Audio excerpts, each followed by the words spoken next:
was over on DataStax. I was reading about AstraDB. Very, very cool offering there. Mhm. Unfortunately, we don't have too much time to talk through Yeah. all the things I'd love to ask you about Cassandra and how AstraDB, uh, Mhm.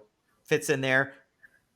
Go check out the docs site. It was incredible. So I highly recommend that already. But we're here to talk real time AI That's and right. how data plays into that. So I think most of our audience is probably familiar with the need for data in machine Mhm. learning, right? When training a model, you can't really do much if you don't have Mhm. data to train that model with.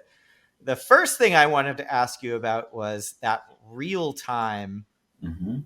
piece of AI. I haven't heard that yet. That's What right. does real time mean in terms of AI versus other types of AI? Yeah, absolutely. So you're 100% right. Data and AI, of course, are inseparable. Real-time data itself is really growing faster than any other form of data. It's actually growing at a clip of 10x, whereas the overall data market is growing at 3x. And we think that enterprise data will actually be about 30% of the data that enterprises generate will be real-time data within the next 2 years. So we already see a high dependency and high value on the real-time data itself. The key is then how do we get value out of that data? How do we actually get value by using machine learning in the moment that it can actually make the greatest impact to the business? And so by bringing together these two concepts, actually bringing machine learning and all the capabilities that we get from machine learning and bringing it to the data itself, we know that we can actually action that data in the moment that it can make the highest impact. So, imagine a traditional AI scenario. You're using batch data, you're building a model, you're training a model, you're deploying a model, and then you're gaining some insight. Probably your data science team really analyzing that and then potentially feeding it back into an application or just making a decision based on that. That's the kind of AI model we've been living in for many years. The real time aspect says at the moment of engagement, when AM, you are engaged with a retailer online or you're using a service, you're streaming content from one of your favorite media streaming services. You, as a company, I want to know what you're doing in that moment. And then I want to be able to apply intelligence instantaneously so that you don't go to one of my competitors or you don't move away into another service or another capability. That's sort of a consumer angle on that. But there's also a really interesting side on the operation side. Let's take all the great sensor data that we're capturing. There's a ton of IoT investment. There's a lot of things happening at the edge. All of that's happening, on the manufacturing floor, in the elements of the various stages of the supply chain, in things, machinery that we all take for granted, like, airplanes that are in flight or other scenarios where business operations have to keep going. We don't just want to know what's happening. We actually want to know, are there certain actions that we should be taking based on the action in the moment? Let's keep customers engaged. Let's keep operations moving. Let's actually find new ways to feed new services and products to our customers while they're engaged, rather than in a sort of batch or disconnected type of manner. That's the real Yeah, philosophy behind it. that's amazing. It's worlds colliding. It's this real time. I love that the real time is also relevant to real time data, right? Which I admit that's the side that I'm more familiar with. I'm Yeah. more familiar with streaming data, right? And Mhm. and real time data, and it makes sense. Like, yeah, as you're trying to get better inference, and you've got this streaming or real time data coming in, why not make use of it, right? That makes a lot of sense to me. You mentioned my favorite streaming content platform, which Mm. you'll never guess. It's AWS On Air, of course. Of course, yeah. I mean, I think we all know that that's taken the world by storm, so that makes sense to me. It's all I watch. That's it. Just myself and the other hosts too, but mainly myself. All right, Mike. Anyway, so you know, we see these challenges with streaming data, right? Like it's streaming data versus data at rest in a database or in some object storage or something. You got different things that you're worried about as an application architect or as a That's right. developer. Are you seeing similar challenges as you see with the streaming data world, as you or real time data world? I'll call it rather, as Mhm. you do with the real time AI world, and as you as DataStax, as that puts you into kind of a unique position to tackle some of these challenges. Yeah, there's a couple of things that really, are analogous, and they really translate really well. And I'd say that the decade of experience that we have just on the data side is really helpful for us as we think about how we extend this into the AI world. There's some basic things here that we all have to worry about. Things like, is your architecture, really built for the kind of scale that you need? Because you're really talking about millions and millions of events that are coming in, simultaneously. And how do you really, deal with that kind of scale and ensure that, the service is remaining available and reliable, and you have the kind of performance and experience you need? That's sort of job number one. It's in many ways table stakes. The other part of it, though, is cost. And as your application scales and as the data increases, naturally cost goes with it. And what we don't want is for a cost to actually become such a barrier to the success of those applications.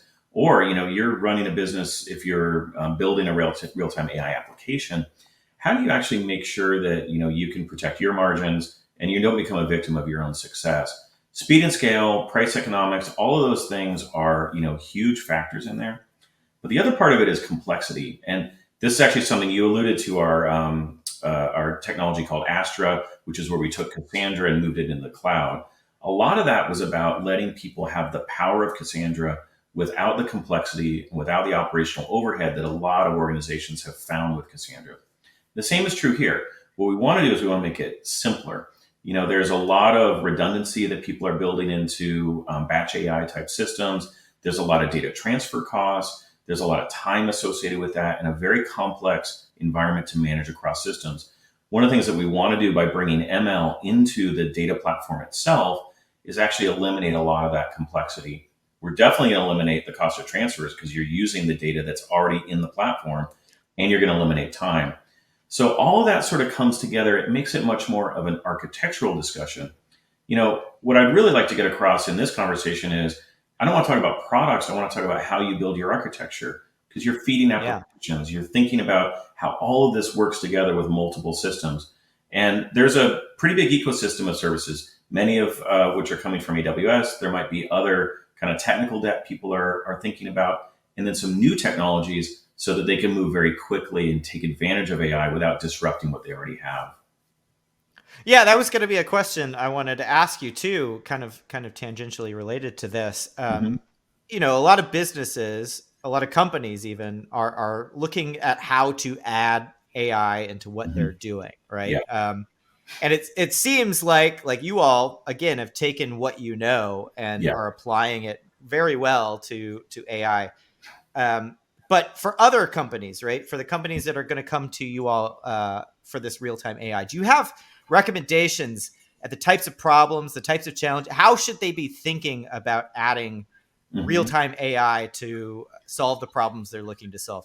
Because it's Yeah. not just a catch all, right? You can't just throw some Yeah. AI on something and it just works, right? Yeah, you're 100% right. So, the first thing to think about is that real-time AI is actually already here for a lot of us. In fact, the services that are impacting my life and your life, every day are oftentimes real-time AI powered applications. So, my favorite example of that is Uber. So, what we see is actually this example of, we're looking at the app and we're seeing driver availability, we're seeing pricing that's changing relatively dynamically. We're engaging with a driver. That driver is seeing information about us as potential passengers, as well as route information, traffic information, everything else. And all of that is a real-time AI-powered application. But the other part of it is actually bringing in historical data too. It knows, is Mike a good passenger or a passenger that has been, low ranked rather low by previous drivers? And likewise, I know, is this driver one that's maybe had some driving issues in the past? And so it's actually this interesting combination of historical data and historical AI and real time data all coming together into one consumer experience. And that's something that a lot of us are familiar with, but it sort of is the best example. And Uber spent years and years building this. They spent millions and millions of dollars doing it themselves, and they can do that because they have the capital to do that, they have the time to do it, and they have the expertise in house to do it. That's the big challenge. If we kind of think about that for the broader set of thousands of companies that are going to be watching this, there are certain applications that are absolutely perfect for real-time data and real-time AI. There are other ones that, long running processes, financial modeling, churn predictions, seasonal inventory alignment. All of that is a sort of the classic batch AI type solutions. And those are perfectly suited there. But then we see this sort of like perfect combination, like we do with Uber, where they're actually bringing together historical and real time into this customer experience that is enriching the experience for the drivers, it's enriching the experience for the passengers, and it's building a whole business culture around this idea of real-time AI powered applications. That's really where we want people to get to. And we definitely don't want them to take years building it. We'd like them to be able to do it in a matter of weeks and get up and running and think about how their business can really take advantage of the impact of data at the right time based on that instantaneous context aware data. Yeah, and when we're working with real-time AI and enhancing the features of your model with streaming data, right? I Mhm. think one thing that occurred to me was, how do you make a decision about your data?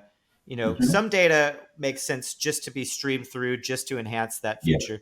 Some makes sense though to store for yeah, longer term and yeah, that's right. use in other modeling and other even avenues that aren't related to machine learning. Yeah, How do you make that distinction? Because yeah. again, like storing data versus streaming data, Mhm. different challenges, different costs there, different Yeah, types of things. I think the audience yeah. needs No, you're totally right. And in to hear more. fact, doing everything in a real time fashion, would be something that is probably cost prohibitive. It's sort of overkill for certain types of applications. We certainly wouldn't recommend that. But I think it's really about impact. What are you trying to drive as a business? And then what is that application really trying to serve? And so, something like churn predictions is a fantastic application. It's a very mature concept. There's a lot of great inference model technologies out there that you can start to use, and you can, serve the needs of the business in the perfect way. But if you want to then apply that intelligence and actually reduce churn, if I want to keep you, AM, engaged in my service, and you're looking and you're browsing, but in that moment you're doing something that's a little different than your historical behavior, or perhaps you're looking at something that's a one-time type of purchase. You're buying a gift for someone for a life event, but it's not sort of signaling something as part of your historical background. I want to be able to act on it in that moment. Another example is, maintenance scheduling. Actually, AI is really great at doing, predictive maintenance, manufacturing, automotive, all of the great kind of sort of application scenarios there. But what I also want to know is what's an anomaly or another piece of data that actually overrides that historical threshold. Maybe there's something on the performance of a manufacturing floor that tells me I'm not due for maintenance for another 3 months, but if I don't do something now, I'm going to experience a catastrophic failure. And all of that really is something that allows us to have a different kind of impact. I can keep consumers engaged, I can keep operations going. So I would think first about the application, what you're trying to achieve, what type of data is necessary, and then what's the cost benefit. Because keeping operations going or keeping a customer engaged and opening up a new revenue model, that's something that I'm willing to invest in a totally different model. Totally, totally. And building a consumption model for me is very easy. Guy Fieri hosted shows, alien autopsy videos, Bigfoot related That- things. I'm in. you're a simple Very man easy. with simple needs, Am. I'm easy. I'm easy. But no, it's not always easy to build profiles based off of real time event driven things that are happening within your product or from IoT sensors, as you've already talked about. I love it. This is really, really fascinating. I'm excited to hear more. Uh, where do I go to learn more Yep. from DataStax about real time AI? So the best place is to really come into datastax.com. You'll find a variety of resources there. If you're sort of an application architect, maybe you're thinking about what kind of infrastructure you need, how you're building the next round of applications for your business. We actually have a ton of great resources that we've just brought into the site.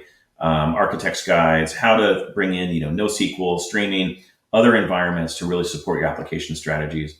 And the other thing is you can just get started experimenting. If you're someone who likes to get hands-on with the technology, you can start using DataStax. You can start looking at, Astra, our database as a service offering. You can start looking at our streaming technology, and you can start to compare that to really where you are as a business. the ML and AI stuff is fascinating, but the first thing you want to get right is really your data model and your data platform. And so really understanding, what part of that might need to evolve. Maybe you have an outdated messaging or streaming architecture that you need to modernize. All of that is great foundational work in the context of the types of applications that you want to be building. You mentioned this is relatively new for us. We actually made a really important acquisition earlier this year. It's a company called Cascada, and we've been bringing elements of that technology out as open source capabilities. So there's some new things that are happening there where people can actually get in, and if anyone listening to this wants to join in and start to work on that project, just look for the Cascada IO offering. That's an open source offering that we just made available. And all of that is something that we'd love to have any listener here jump in and add their expertise to it as well. Very cool. Yeah, yeah. I was reading about that. I think that's sitting in the streaming data space, right? I It's was really reading. the core of what we're Go ahead. doing in machine learning, and really Oh, about it really reinforces that idea of bringing machine learning to the data itself. And very that's cool. really the center point of what makes our approach a little bit different. It brings it in line with people like Uber and the things that they're doing. And it's all built on this Apache Cassandra foundation that's totally proven out. But it's a great new way of adding more value to that investment. I have to shout out the article I was reading. It's called Apache Cassandra: The Data Foundation for Real-Time AI by Matt Kennedy. Yeah, It was gripping read. I will say I was learning a lot from it about both ML features and how real time data can help with enhancing features, and then the events themselves. Right, that events yeah, follow a specific data scheme, and all kinds of really interesting things. I highly recommend that article on top of all the things that Mike has said to go check out at DataStax and get hands on with it. that's Go right. use it. Right, Mike? Matt's super bright, an incredible thinker in this space, and there's so much hype around AI right now. And in many ways, what we want to do is just be a resource for people. I think the market has been around for a while. It's just gotten caught fire recently in the last couple of months, and we definitely love the enthusiasm. But at the same time, we really want to help people do things right. So we're trying to be as thoughtful and as in depth as we can, and give people a point of view on this model. It's really a blueprint that I think a lot of the pioneers, like Uber, like Netflix, like many, many others, have really built for themselves, and they've given us a great roadmap. If we can make that accessible to a broader group of people and really help every business be real time and AI driven, I think that's success for us. That's a great message to go out on there, Mike. I gotta thank you for joining us here on AWS On Air. Hope to see you sometime in the future as well. For all of you watching, go check out DataStax, get hands on with it, test it out, go see what all the real time AI can do for your company. So stick around for more. We will be right back. We'll see you then.